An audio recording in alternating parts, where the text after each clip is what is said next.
ఇప్పుడు మీరు ఈ సినిమా చేయటం, బడ్జెట్ కంట్రోల్ చేయటం ఇదంతా ఒక ఎత్తు సార్. సినిమా బాగుంది, మీ అందరికి నచ్చుతుంది, మీరు 10 మందికి చూపిస్తారు, అది నచ్చుతుంది.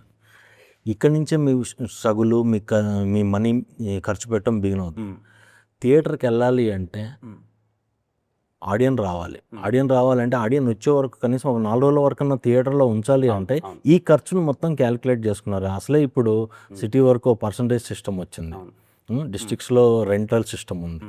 ఇన్ని థియేటర్స్లో వేయాలి, ఇంత ఇచ్చేయాలి. మీరు బడ్జెట్లో చేశానంటున్నారు కదా, ఆ బడ్జెట్కి ఈ బడ్జెట్కి మొత్తం కొద్దిగా హై అయిపోతుందేమో, అది ఏమన్నా క్యాలిక్యులేట్ చేసుకున్నారా? ఇలా క్యాలిక్యులేటెడ్గానే వెళ్తున్నాను సార్.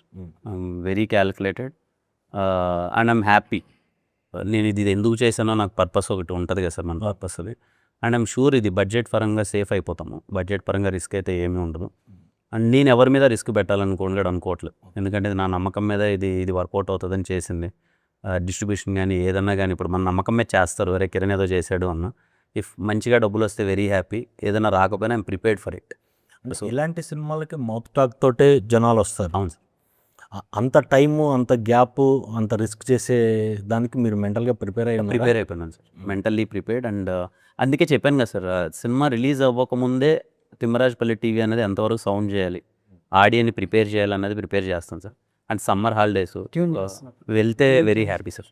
అయితే ఇప్పుడు